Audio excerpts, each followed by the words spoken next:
begin with our morning routine in helping you connect a bit deeper within your heart. So let us place our awareness in the area of the heart. And let's take slow, deep breaths. Visualize these flowing in and out of our heart, breathing a little slower, a little gentler than you normally would.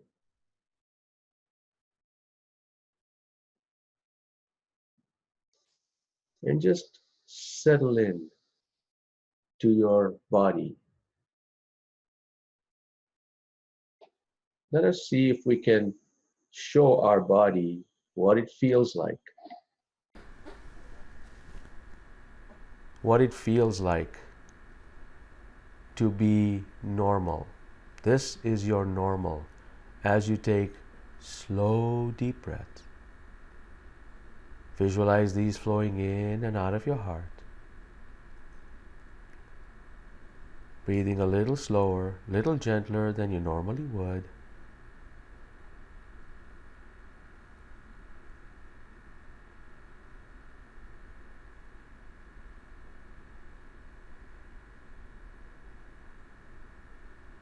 Notice yourself and how your body moves with the rhythm around you. By that I mean, you will actually feel your breaths. You will actually sense your breaths more acutely than you would normally. Begin to become aware of how you're breathing. And see if there's a way that you can breathe even deeper without making it too uncomfortable for you.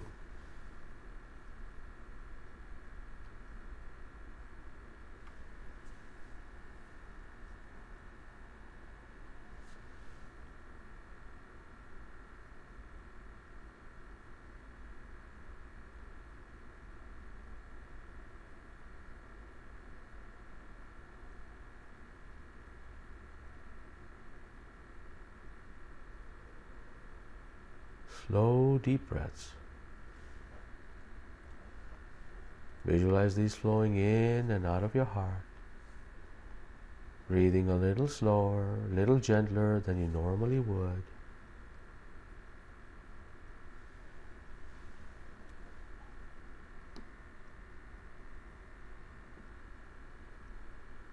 Wonderful.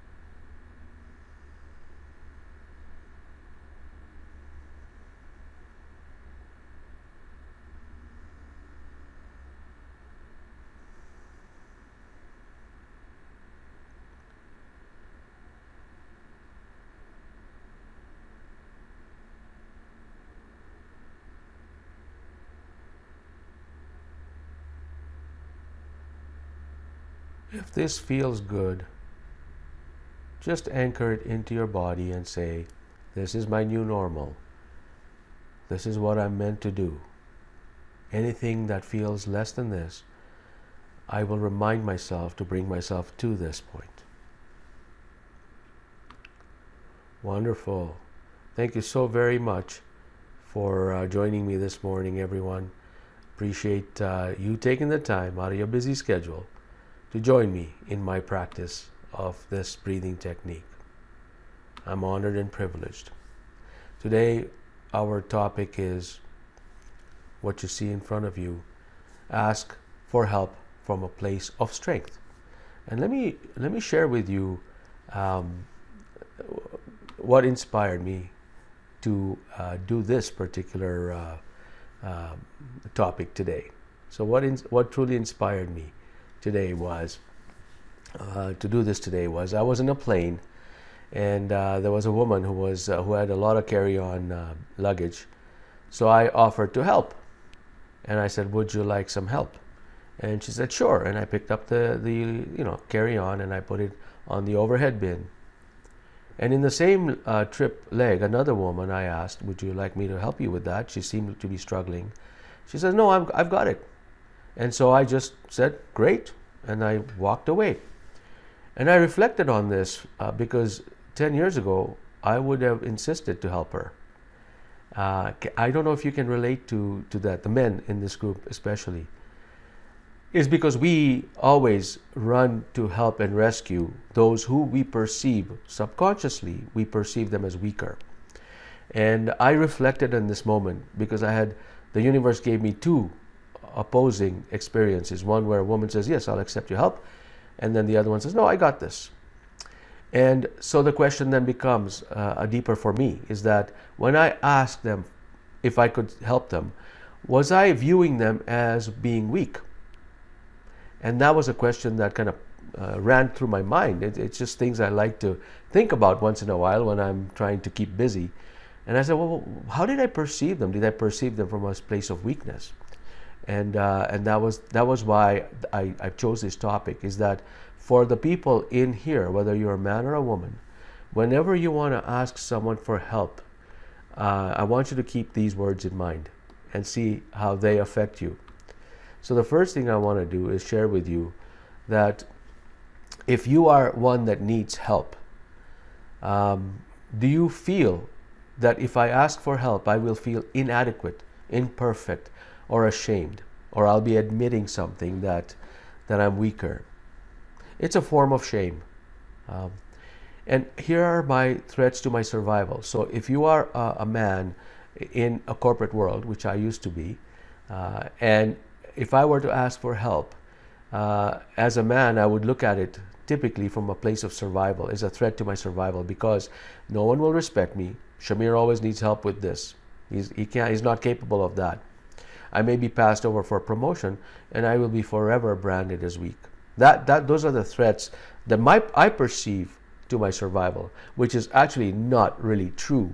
When you actually show vulnerability to others from a place of strength, you become the leader in their lives. All right. So if I ask for help, I want you to think about this. If I ask for help from others, I want you to ask yourself, why would I feel good? And this is the opposite of shame. We're moving away from shame. We're going from a place of weakness, of shame, to a place of strength. If I ask for help, I will feel good because I enabled others to serve. I recognize my strengths and I can delegate my tasks effectively. You see, not everyone is perfect in everything or strong in everything. And so as a good, as somebody who may work in teams, you need to know how to delegate work to those who are the strongest in that particular area, and recognize that I may not be as strong as that person in that area, but I don't desire to be stronger in this area. And I don't mind saying, Sally, would you mind doing this for me? So you can delegate tasks effectively, and that's coming from a place of strength. You can also reserve your energy for things that are more fun. So these are all the positive nuances of why asking for help, you should feel good about that. All right. So from here on, if you're ever stuck somewhere or if you ever need help, ask from a place of strength. It is very powerful. For the rest of us who are asked for help, ask yourself, am I helping this person because I view them as weak, or am I doing something different? And I want you to consider these things when you are asked for help. Say to yourself, I feel good when I'm asked for help because I'm able to serve. It actually builds that field of compassion, which we know actually creates boosts our immune system. So they are actually doing you a favor when they're asking you for help because you feel good about it. You recognize the other person is intelligent rather than weak because they're delegating. You see, they recognize when they can delegate tasks to others and ask for help. They're good in receiving. And then what I am learning is as I am asked for help, I'm learning how it's normal to ask for help without feeling ashamed or inadequate. So those are all the good reasons and the good kind of demeanors to have when you're asked for help. And previously we talked about when you ask someone for help. All right. I hope that was helpful in a sense. And I look forward to you trying this out this week and see if you can ask someone for help without feeling weak by using some of these kind of why would I feel good techniques. And of course, if you are asked for help, how would you have the other person, how do you view the other person as being strong, and how do you feel good about doing that? All right, excellent. After our next segment, we can briefly discuss this if you have any questions around that. But for now, our next 5 minutes are reserved for the quick coherence technique, which is what we'll do now in the next 5 minutes. So please place your awareness in the area of your heart and begin to take slow, deep breaths and visualize these flowing in and out of your heart.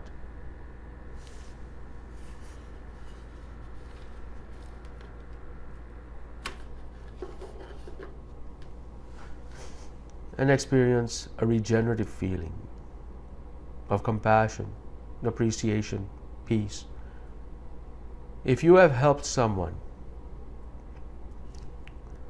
then reframe how you feel about them. If you felt that they were weak, right now, reframe it. Reframe it by saying, I helped someone and I helped myself boost my immunity because I felt good about serving someone. And draw that into your heart, taking slow, deep breaths. Visualize these flowing in and out of your heart, breathing a little slower, a little gentler than you normally would, and activate this positive feeling of love, appreciation, peace, compassion, gratitude.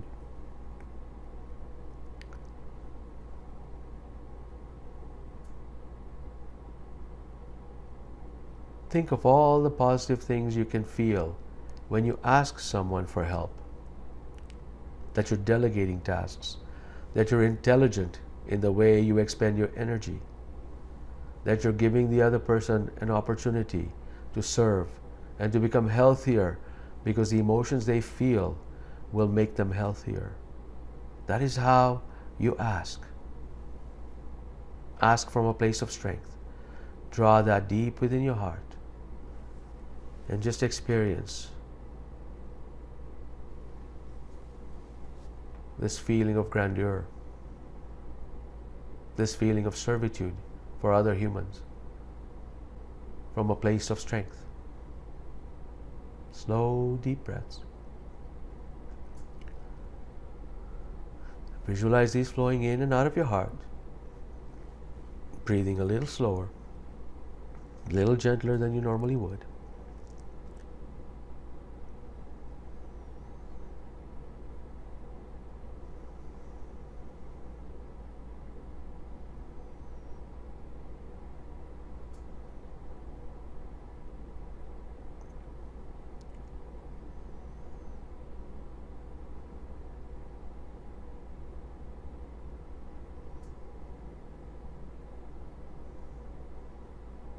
Put a gentle smile on your face.